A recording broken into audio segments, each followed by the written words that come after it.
Hello and welcome to the forecast for November 3rd through 9th. My name is Desiree Lunae, your acupuncturist, herbalist, and astrologer. And we're going to go through the details of this week. We have got some major planetary changes in terms of Venus, in terms of Uranus, and we have a full moon. So this is not going to be a boring week. All right. So I'm going to go ahead and make my screen larger for you. Give me 1 second. Here we go. So we are kicking off on Monday, November 3rd. We are still in Scorpio season due to the sun in the middle of it. And this is a time of depth and reflection and transformation and healing and being really honest with ourselves and shedding what is no longer working. You know, Scorpio does rule some of the eliminatory organs, so it is releasing waste. And here, Mars actually rules Scorpio, so it's quite strong here. And with it being in this final degree, usually like the very final 29th degree of a sign, or the very beginning degree, 0 degree. These are critical degree points, and the planets there are quite loud. They are here at the end, closing things up, ending things. And so things get shooken up in the process. We do have a nice opposition the very next day. It's going to be exact, but this is pretty tight, okay, with Uranus over here at 0 degrees of Gemini. Now, Uranus brings sudden change. It can be very disruptive. It can be very chaotic, or just it's very loud and strong too. And so when Mars and Uranus are fighting off in this way, in these very intense signs, then we can experience some sort of abrupt change, or even abrupt, like, cutting. If you think about Mars, Mars does rule weapons, so sharp weapons and knives, tools like that. And so there is this severing, there's breaking away. So there might be a sudden like breaking away of something, because that's the thing that Uranus brings, is tremendous freedom and liberation. So there, I imagine there's going to be some sort of, event that happens on Monday. And if you think about Mars, it is making decisions. So this could be actually quite a decisive day, and where you are leaving behind, letting go of something for good. Now, Mercury is in Sagittarius. I do like that. We've had Mercury in Scorpio a long time. And with Mercury in Sagittarius, this is a mind that has this perspective of, wow, what's possible? And it's a bit more hopeful and optimistic. So that's nice to also have in the background amidst some, all of a sudden changes that may arise. All right. Now, if we take a look at Tuesday, Mars moves into a whole new sign. Mars is going into Sagittarius. It is cozying up next to Mercury. And now we have that exact opposition. I feel like when we look at Monday at the last degree of Scorpio, where we might break away or sever from something. But then when I think about the 0 degree of Sagittarius, this is making a very big, bold move, change, action, decision towards something that is your true vision or your true desire. Because that's one thing that Sagittarius is really great at, is that it knows how to see the grander vision. It knows how to see the grander plan, like where are we all going now. So there's a lot of freedom. That's another thing about not only Uranus. One of the words associated with Uranus is liberation, independence, freedom. But same with Mars and Sagittarius. Sagittarius cares about independence and freedom. So it seems like the direction that humanity is going in, just one kind of like energetic flavor in the background, is individual sovereignty and really taking your power back and designing and creating your own life based upon your own visions and ideas, rather than going with something that someone has fed you or told you, or let's say programmed you to want and desire. So very strong, exact 180-degree opposition. So we're going to be making some moves, some major moves forward. And our mind is right there with it. Like we see it. We can see it right in front of our faces here. And what I love about where the moon is at today is that moon is in Taurus. And Taurus is an earth sign, and it is very grounded.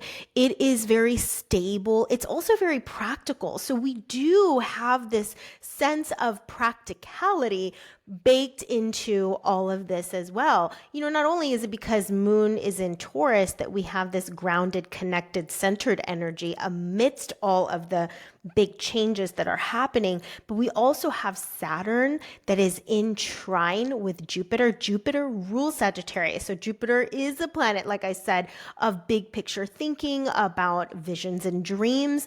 And then Saturn is the detailed strategic planning. And they are talking together exact trine all week and in a very constructive conversation where Saturn is showing you the play-by-play, okay? How are we going to do this? And it's not just pie in the sky. Like we really are going to make this happen, and it's possible. And the moon in Taurus, it feels comfortable here. It's the best sign for the moon to be in. So it's grounded, it's comfortable, it's happy, and it's really connected to the body. So just spend some time in nature, do something that is grounding. That will be very supportive and helpful amidst a lot of the energy that is flying around and all the action. All right, now we have on Wednesday a full moon in Taurus. Wow. Okay, so we have it. It's actually at 13 degrees. It's going to be happening in the morning at around 7:18 Eastern Standard Time. And this is a full moon, which is full illumination, full brightness. If you think about the seeds you planted 6 months ago when we had a new moon in Taurus, you're probably starting to see the full illumination of that on Wednesday when we're in the full moon season.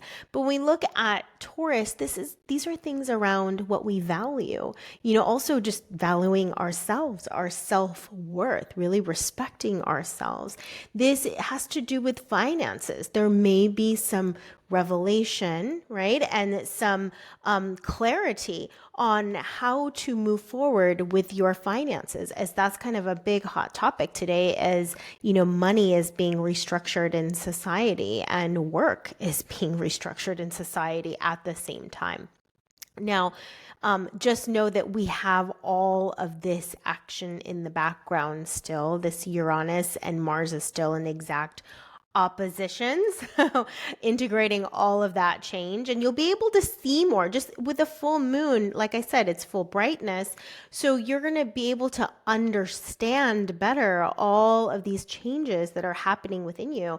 And then if you think about Scorpio, right? Scorpio is a sign that is revealing the hidden. So we might be able to see things about our lives or about ourselves in the full moon phase where we haven't been able, it was like a blind spot before. And now we're coming into awareness and understanding. This is really getting grounded in truth. Okay, this full moon in Taurus here. We are really adulting. We're really embracing things that maybe before we have just run away from.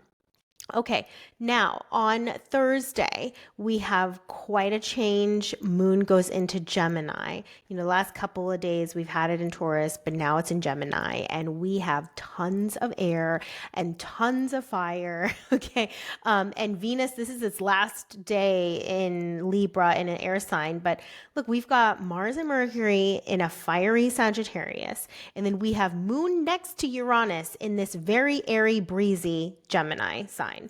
And when Moon is next to Uranus, you're going to feel it in your body. You're going to feel it in your nervous system, because the Moon does represent the physical body and the energy body. And so Uranus is like electric. It's electrifying. I mean, it's intense energy pulsing through our system, but it can create that like restlessness, that itchiness, just need to like break free, break out and do something different. So if you get a sensation of, I need to change, I need to get out of this house, I need to go do something different. I need to go somewhere different. Or you could even have like this powerful breakthrough internally and have an incredible idea come through, or incredible like revelation of something. This is a revelatory week is kind of how I see it.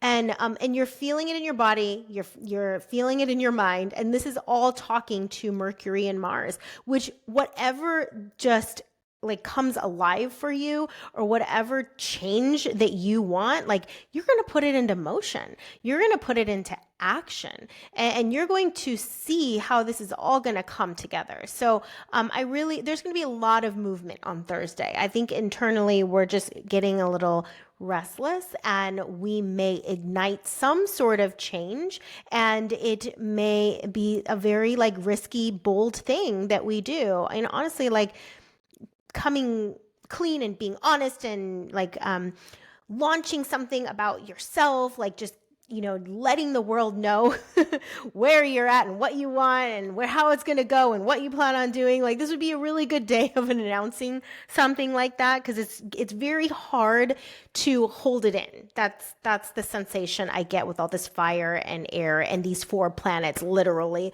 all talking to each other. And when it's in opposition, like a red line, there's a lot of activation. So they are turning each other on is another way that I like to put it. So very, very exciting.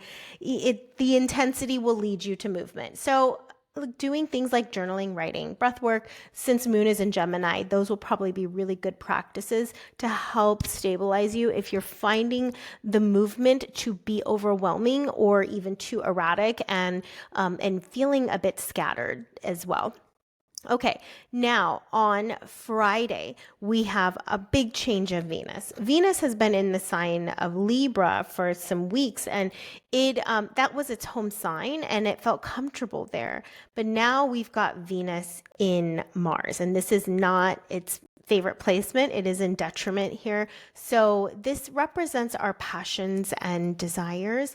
Some of the things we might notice is a bit more territorial, becoming a little more territorial or possessive, sometimes controlling, like within our relationships.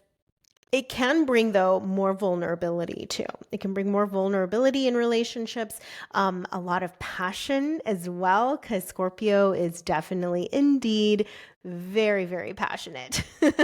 So nice connection in the bedroom. So you could utilize that. So there's a lot of magnetic energy here too. Look at this though. It does have a square to Pluto, and that's a little bit of a difficult conversation, right?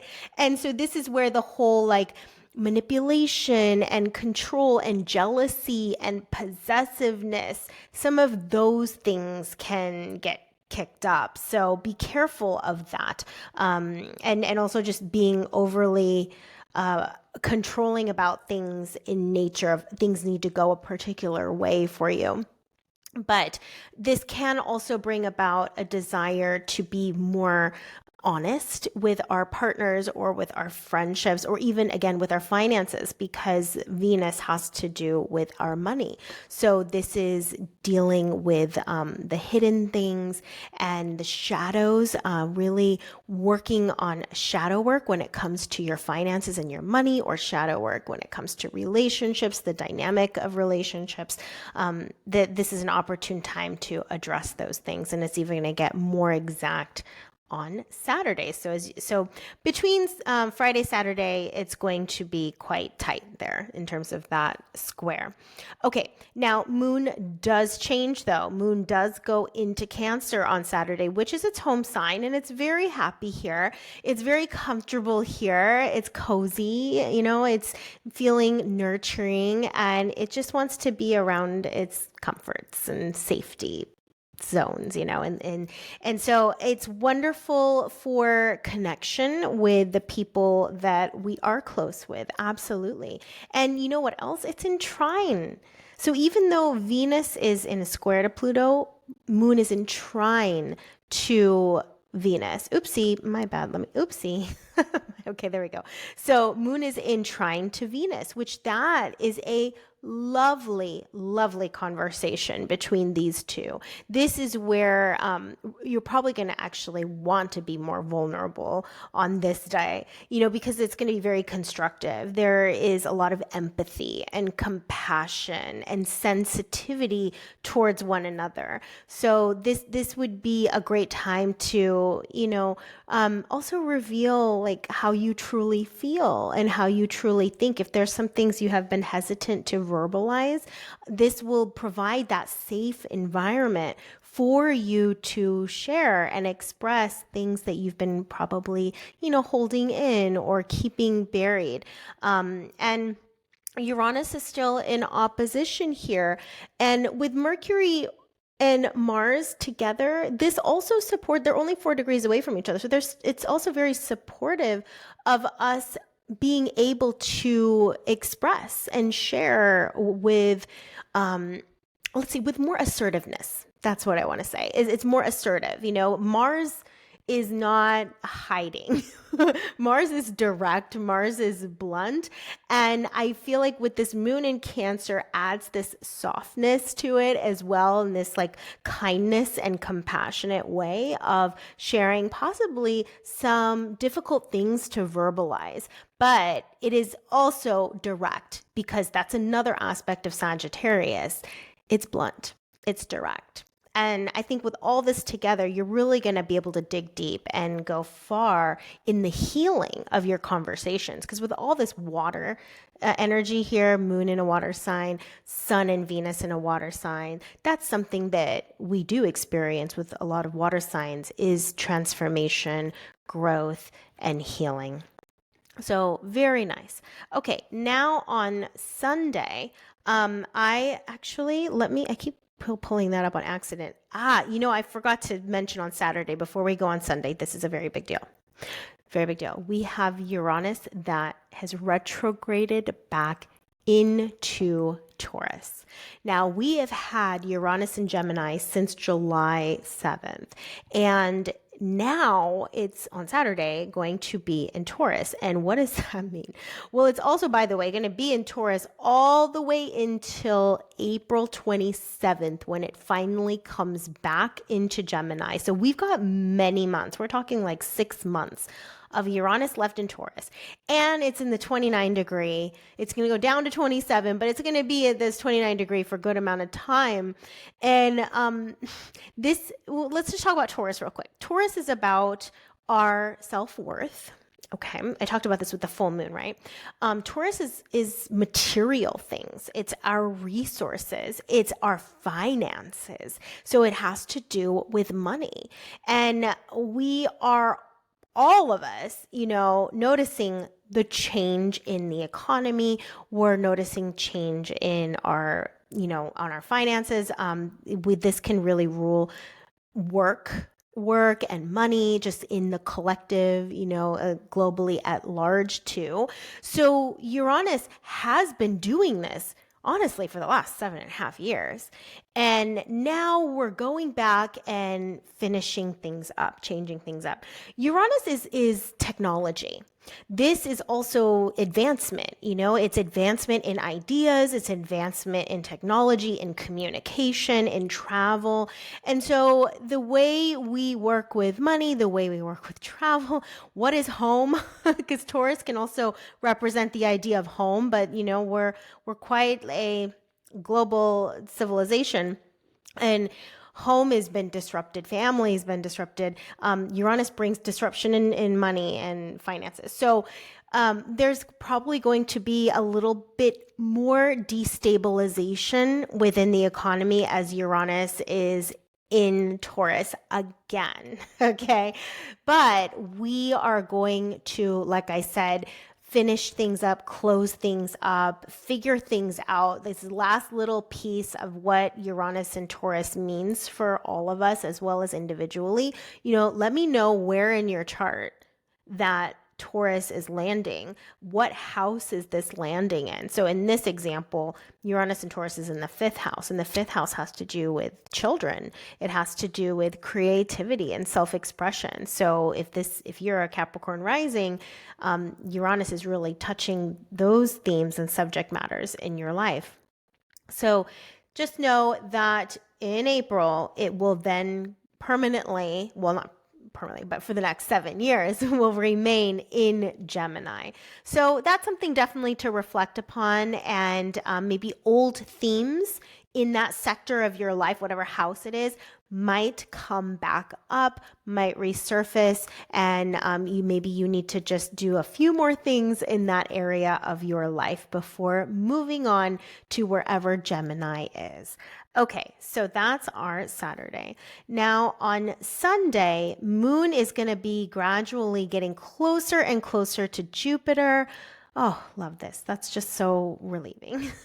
So Jupiter brings prosperity and growth and abundance and learning. And it's just, it brings such feelings of warmth and affection and generosity and kindness and togetherness. And Jupiter does very well in Cancer. It is exalted, so it's strong and healthy. And so the moon gets to benefit from all of these energies from Jupiter. And this Jupiter is part of this new water trine. We had some grand water trines last week, but this week now we're playing around with some different planets. We've got the sun involved in this grand water trine. So we've got right now actually the moon and the sun as well as Saturn as part of this. Now, it's not super tight degree in Saturn, but we're still feeling it. And this shows us that, like where we're thinking and where we're feeling, it's really coming together. There isn't this internal struggle or dissonance. Like what you feel and what you think are working together. Like you're easily finding yourself, trying to share your ideas or communicate and express your feelings. It's just smooth. It's smooth, it's harmonious, and it's very grounded, with it talking to Saturn in this way. So I feel like this Sunday is such a nice little cherry on top from all the revelations and all the digging and all the learning and all the sharing and vulnerability and all the connecting and all the decision making and just being very proactive about things. And then we sweeten it on Sunday with this lovely moon in Cancer conjunct Jupiter and then talking to the sun and Saturn. I mean, it's just everything's coming together. That's the sensation I get for Sunday, is that there is just so much gratitude as well, and optimism and hope, and feeling really settled into this new direction that we're all going in. So all right. Thank you so much for hanging out with me for our forecast. Please make sure to like, subscribe, and share away if anyone will benefit from this kind of information. We will see you in the next forecast. Do you want to know what your next birthday year holds? Well, your birthday is not just another celebration. It is a powerful astrological moment.